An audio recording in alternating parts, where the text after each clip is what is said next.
I hope Christine and David can be happy. That's all I'm gonna say. You see that distorted ass, I'm so happy to be here, I'm so happy you getting married smile. That's the same smile we've seen before. So we all know what it is when we see it. Let's get it. Watching the Sister Wives special with Christine and David getting married, I thought was a relaxing change of events from what usually happens on the show. It kind of harkens back to when the show first started.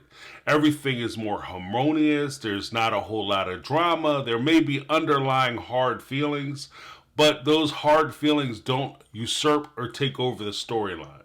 Now, with Christine and David, they are married, they appear to be in love with each other, and their life seems to be working out. Robyn and Kody, on the other hand, not so much. They're having a hard way to go with it.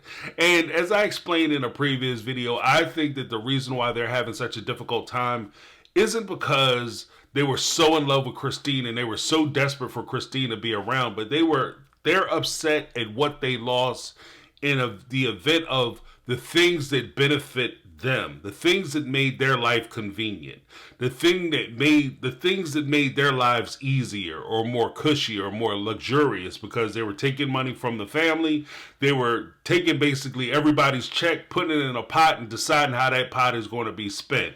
Now they have to rely on themselves.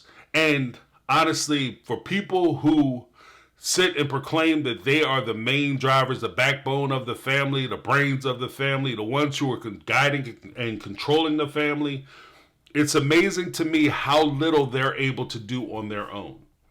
Now, if you're upset because you lost Christine, as Christine's dad had mentioned to her father when he came by, he called me up and he was crying, bawling his eyes out. And I had said when I was talking to Amanda and Sarah Howe during our trifecta OG3 sister live, I do think that Kody is upset, and there's a possibility that Kody called the father up crying because the father is supposed to be the shepherd or guide for Christine to try to steer her back into the family. So it might have been a last-ditch effort that he's calling the father to appeal to the father to force his daughter back to Kody. Because Kody needs Christine, because Christine is the big picture. Christine is the family because of the way they set her up. So she's the one who guides a lot of the kids and the bigger family. And where she goes, the rest of the family follows. So Kody needs to put Christine underneath him. Ironically, it's kind of like that network marketing they do, the MLM, where they have like the one person, they have a downline. Christine is Kody's downline. And as long as he has access to Christine, he has access to a whole group of people. The Brown family. But the minute Christine was like, you know what, I'm going to try something else. I'm going to try LuLaRoe. I'm going to try that the energy drink thing that she do. I'm going to do that. Nexus, Plexus, or whatever. Plexus. As soon as she starts to go do Plexus and she leaves the Brown family MLM, all of a sudden Kody's whole downline disappears. And he's right back where he started. And he's upset about that. So that's where a lot of this issue comes in, with Kody being upset with Christine leaving. Well, before I get started, I appreciate you guys.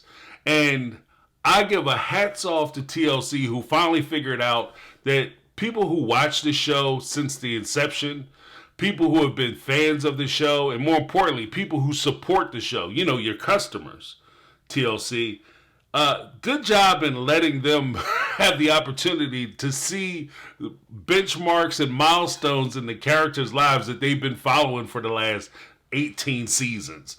Good job for that, because you screwed them over for the talk back and a look back, and I was one of the people who got screwed over. Gotta tell you, thank you very much for that. But unlike TLC, I'd like to thank you guys for watching my videos. If you're enjoying the video, go ahead and give me the thumbs up. Or you could hook me up with the HBO special, which is Help a Brother Out Special, by clicking the subscribe button, ringing the bell for notifications, and give me the thumbs up. And you'll be notified when I drop content just like this. All right, without further ado, let's get it. Now, one of the things that really struck me about Kody and has bothered me about Kody and Robyn from the beginning, is the fact that they act as though they are superior to everybody else who is around them. They act as though they're superior to the OG3. They act as though they and their kids are superior to the OG13, the original wives' 13 children. They act like they're better than them, and everybody should be coming over to them, kissing their behind, making sure that they're enjoying their day and everything is good with them. And they act as though they're better than the fans.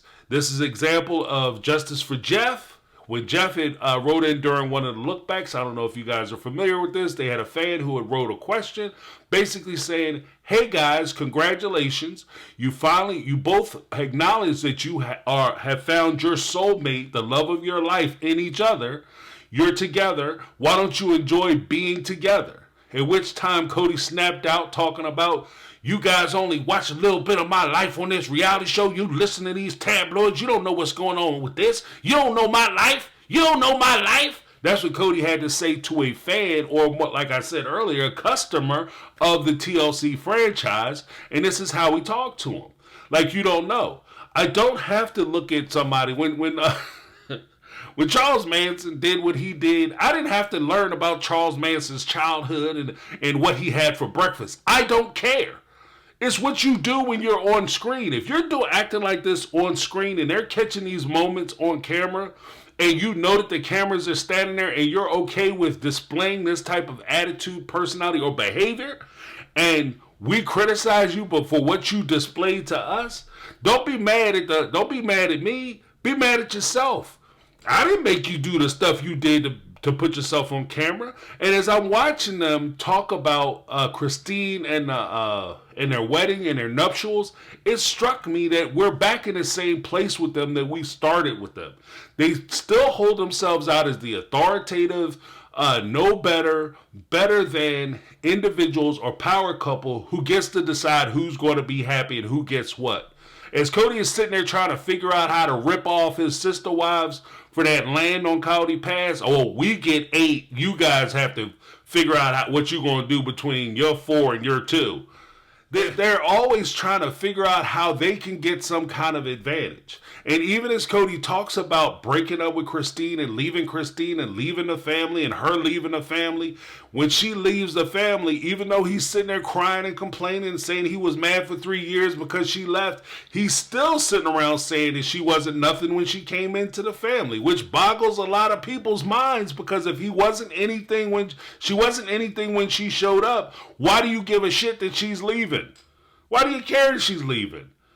One of the things that struck me was during the marriage thing, and we'll take it a little out of order, but one of the things that really struck me was he still is talking about when she came into the family and her marriage to him in relation to her marriage to David. Let's take a listen to what Kody had to say about the day that he married Christine and how lovely it was. My wedding to Christine was lackluster. I had a 1,000-yard stare.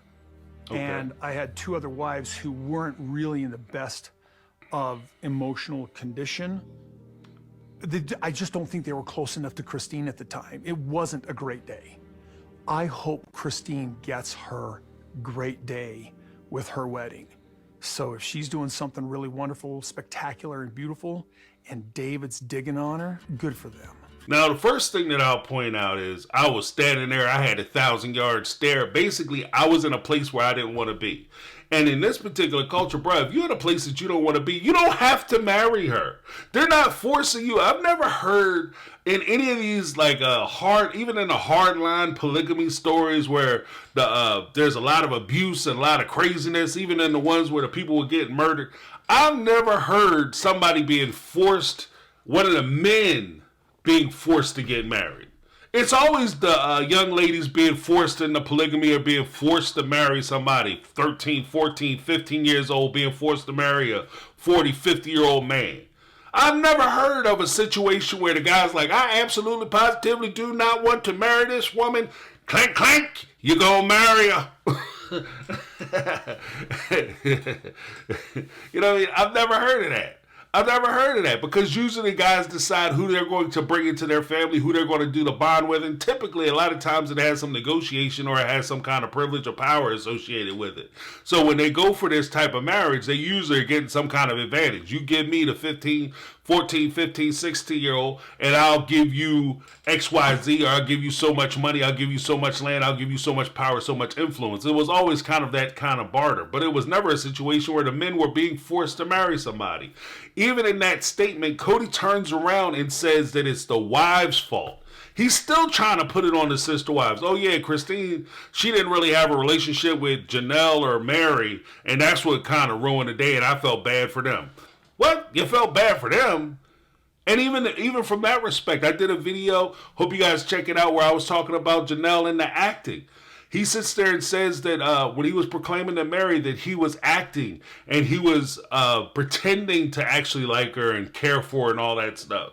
Oh yeah, I kind of liked her and I kind of cared for her, and this is what I did when I was kind of gave a shit. And, you know, I did my duty and I was pretending. There was a guy years ago, he told me, how you start is how you finish. So if you start your relationship and you're standing there with a 1,000-yard stare and you can't believe that you forced to get married to this person you don't really care about, you're not attracted to, and oh my goodness, here she comes. Oh, look at her, what the hell? And that's how you start your relationship. At what time do you think Christine actually felt secure, safe, and in love in that situation? If that's how you describe it. Now, I think that you gave her the impression that you cared about her because that's why she was so invested in the family. I don't think that you started out with the whole, I didn't give a damn about her and I never really wanted to do it. I don't think that that was the case because she was bought in too heavily. But if I believe what you say, then as you're going through the years and as you're spending time with him, and especially, you know, it's hard enough to actually be attracted to somebody and hit hard times like financial struggles, emotional struggles, loss of loved ones, etc., etc. It's hard enough to be with somebody you actually care about and deal with life's challenges. I couldn't imagine being with somebody who you genuinely don't like, and then all of a sudden something happens. Like, if it's like, in order for you to get in arguments with somebody you care about, it has to be something big. But for somebody you could, you kind of like lukewarm on, the second something goes wrong, you know what I mean? You go downstairs and it's not raining, it's not pouring, there's not a blizzard rolling in, there's not an avalanche coming down the hill, none of that stuff. It's just misty. You're like, I don't want to go nowhere with you. That's it, it's ruined. There's an old saying that's kind of attributed to an ancient Chinese curse. I don't know if it's a Chinese curse. I just think it's something that kind of popped up in the 20th century because they don't have any documentation that shows that it was something that was talked about or literature or anywhere where it appears in anywhere in China. But it goes something like this. I hope you live in interesting times. Now, what's meant by that simply is this. I hope you live in interesting times. It sounds like you're wishing somebody well, but the reality of it is you're wishing them harm. You're wishing you have ill will towards them. And why do you have ill will? Because you're not saying, I hope you live in, in peace and tranquility. I hope you find love. I hope you are happy.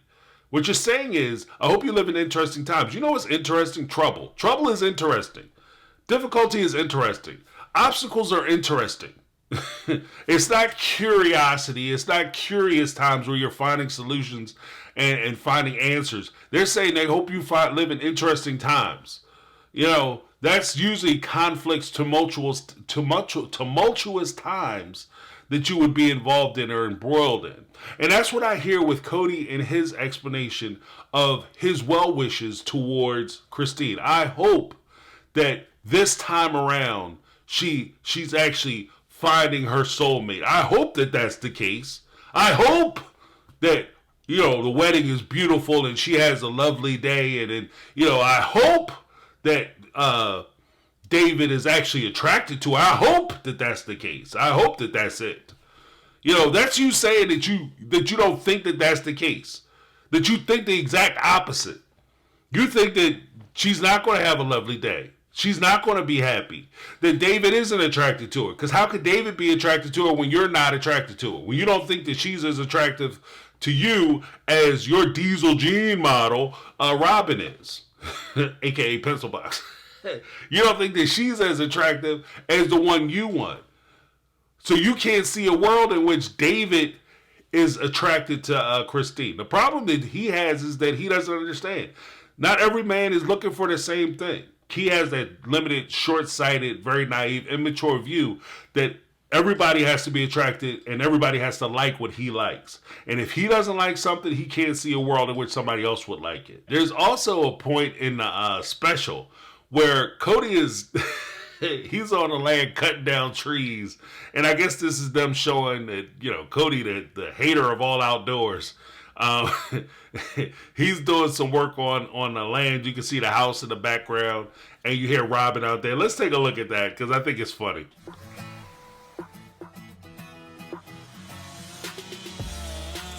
Get it, Kody! Go, go, go! Damn you! Yeah. Yeah. Kody's out there. He's taking it out on the trees.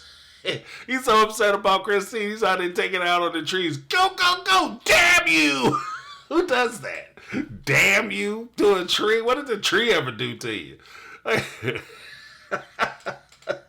That's awesome. Aside from him cutting down the trees, this is the introduction of him coming in and him giving his perspective. Him and Robyn sitting there, and I guess they're working the land because they have to give an example or excuse for them not to film in their house. So they do the whole interview with Robyn and Kody, and they kind of do like a little confessional and find out how they feel about the wedding. This is one of the first things Kody had to say after he cuts down the tree, and they cut to Kody and Robyn sitting on the bench. I knew David and Christine were going to get married because, you know, I met David. I saw a wedding announcement at my sister's house. So I was kind of curious to me that some of my family had been invited to the wedding. I'm really fine. I'm resolved with it. It's, Now, one of the craziest things to me is that when Kody is sitting there describing how he met David and he knew they were getting married. He said he met David once and he had a 15-minute conversation with the man. You knew they were getting married? Or did you meet David after they had proposed? And this is while they're living, his daughter is living with David, with Christine. When push comes down to shove, one of the most gangster shits that I heard during this whole thing is the fact that Christine invited his mom, his sister, his brothers all to the wedding and left him and Robyn out. I know that kills them, especially for people who want to be the center of all attention. I know that kills them. So the fact that she's saying, like, I'm cool with them and they can come, and then he goes to the house. He didn't find out from the sister because the sister told him, like, hey, yeah, Christine is getting married and she invited me to the wedding. He said he was over at her house and saw the envelope. Dude was snooping and found out that Christine was getting married. Not only that Christine was getting married, that his sister was invited and she was probably going. Awesome. So you can see from Robyn's persona, she's sitting there talking about it. Kody is still in a situation. 3 years later, he's still in a situation where Christine has moved on. She's about to get married. And this dude's still about to break down crying because he's so upset that she left. And he was sure that he was going to be able to take advantage of her and walk all over her from now to eternity. That she was always going to be his doormat. Now all of a sudden his doormat got up and walked off and he don't know what to do. There's also a point Kody was going to sit there and tell a story. And this is what Robyn has to do, because, you know, Robyn has to control the situation. Our relationship ended. She made the accusation that I had. Aren't we just so happy for them?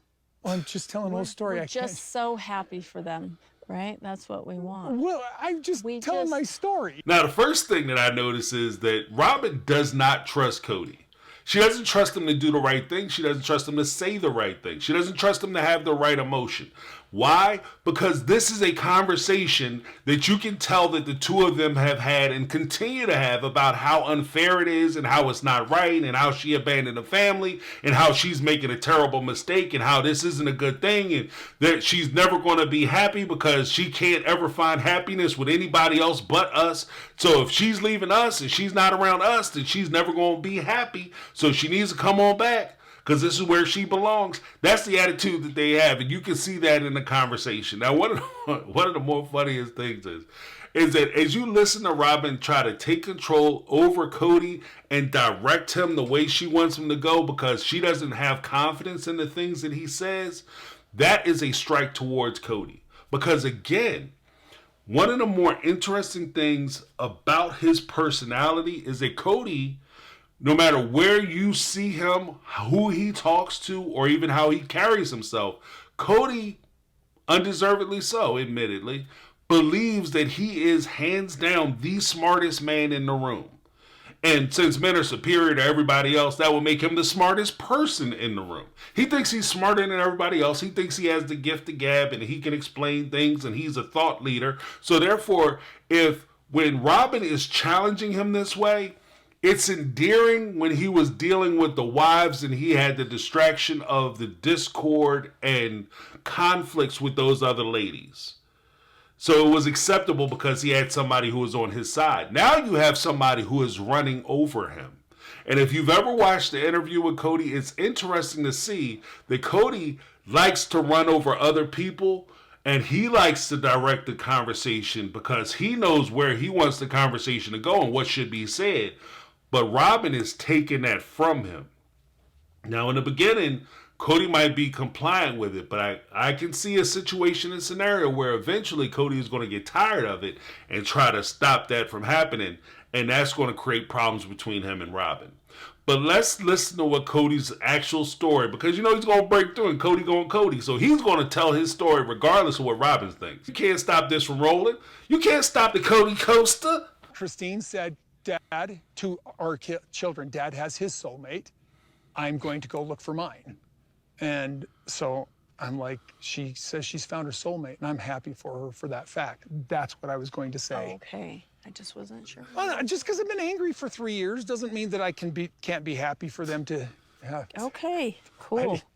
All right, cool. First of all, as I failed to mention earlier, he said the accusation. So words matter.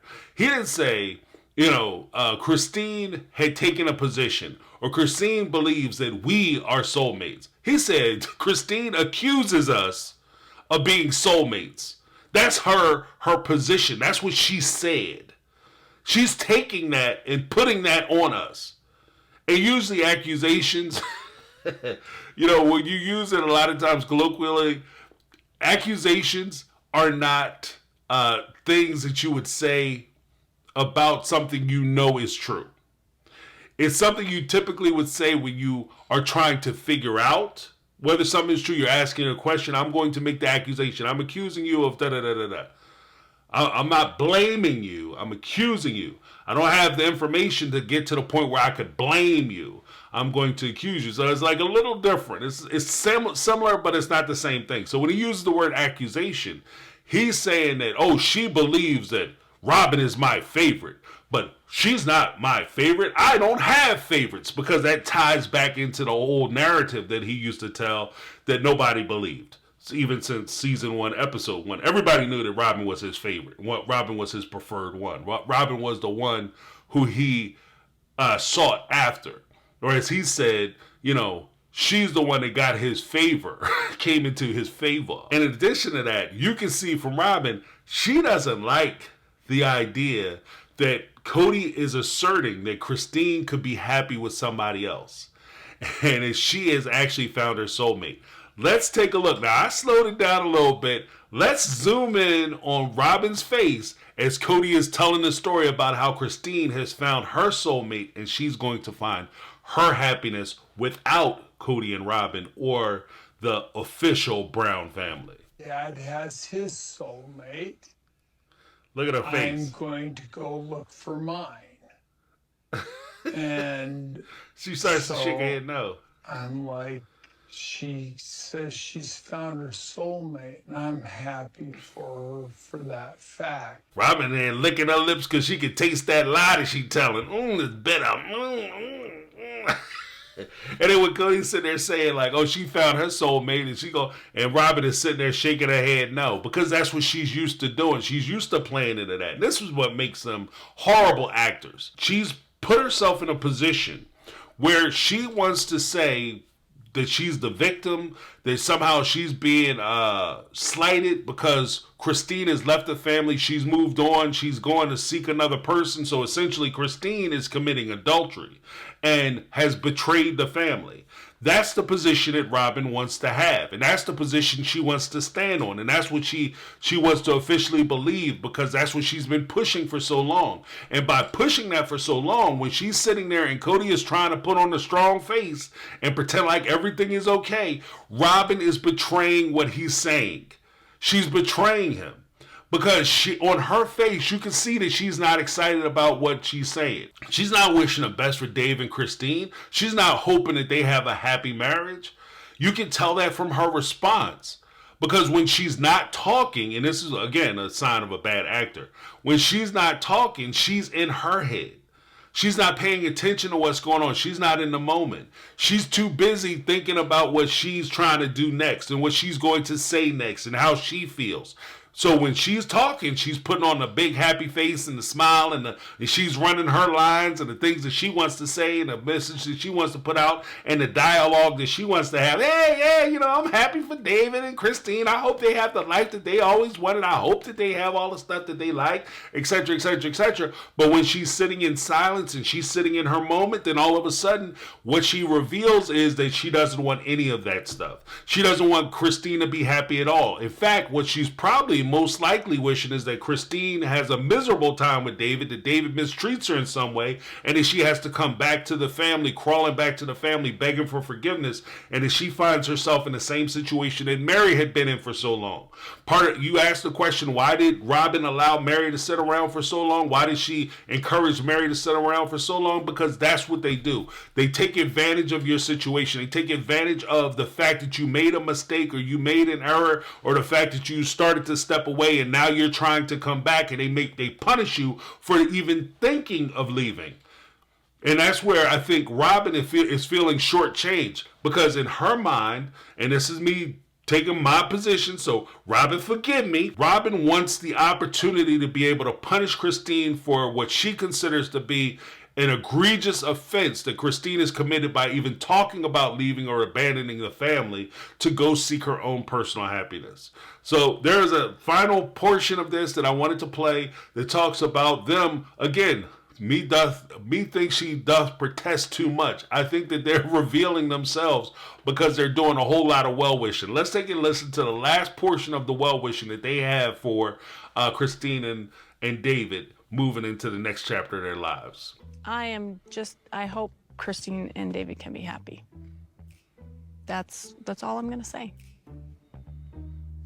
I hope Christine and David can be happy. I hope that's true. That's kind of what I was saying in the first thing. And as you can see, the parallel, because this is a conversation that the two of them have, and the planning and the dialogue and the storyline that they want to try to put forward because they're trying to rehabilitate their image. I hope that they have a happy life. I hope that's possible, but I don't think so.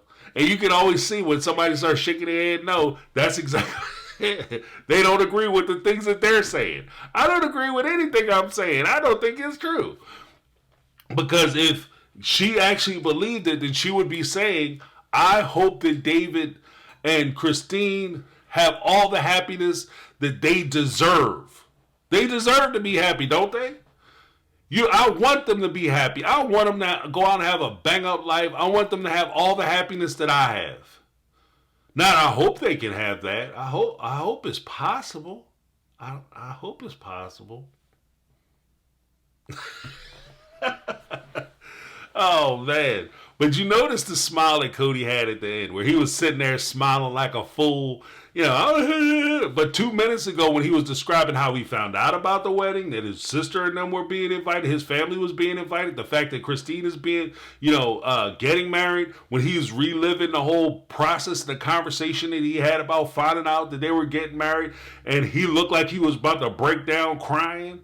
That's not a person who's excited.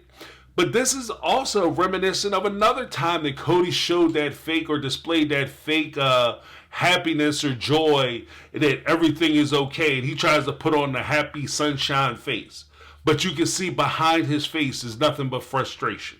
Let's take a look and season 16, where Kody is telling them that they can go off and do the holidays by themselves. Let's take a look. You guys are independent women. You can do whatever you want. I would ask you seriously to consider a much bigger picture, the picture that I have to see. I am going to lead the way that I think is the right way. That's all I've got to say about that. I hope everybody enjoys their Thanksgiving.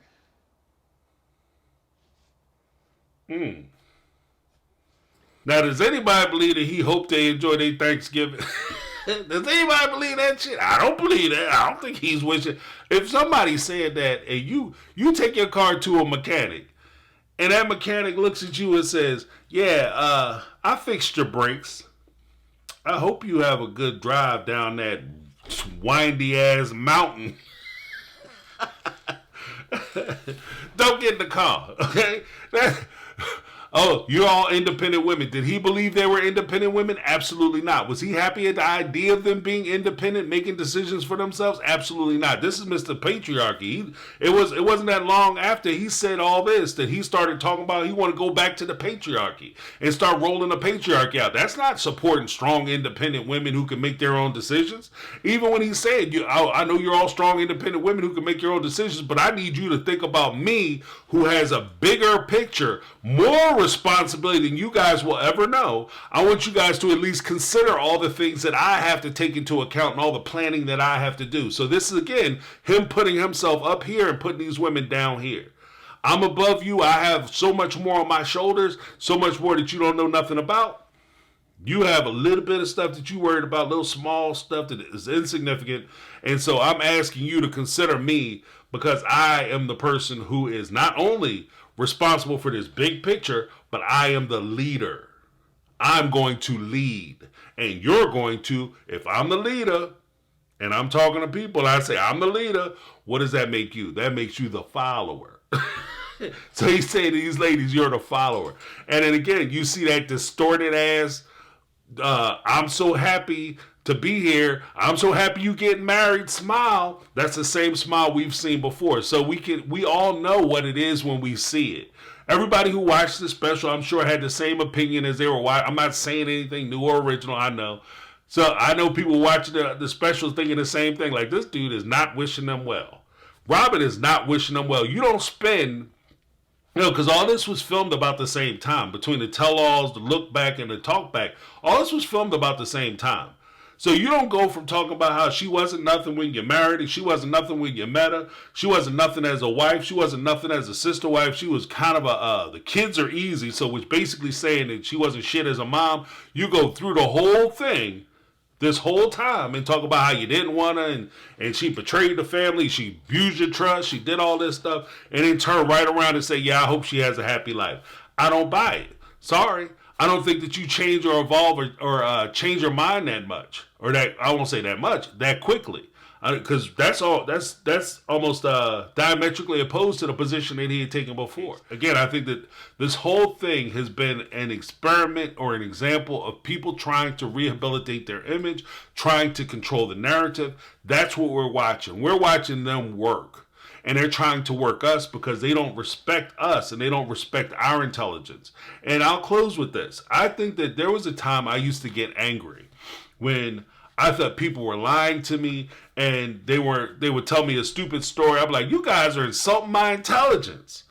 You're telling me this dumbass story that don't make no sense. You're insulting my intelligence. But after I got older and I thought about it, I realized that it's not a matter of you insulting my intelligence because you think I'm dumb. The truth of the matter is that you lack the intellectual creativity, you lack the imagination, or you lack, frankly, the intellectual capacity to be able to tell a story that is cogent and actually makes sense. It's not that you think I'm dumb, it's just that you're dumb, or you just don't have any imagination. That's why your story is so ridiculous. And that's kind of where I feel with Kody. It's not that he thinks that the audience people are dumb. It's just that they just don't have creativity.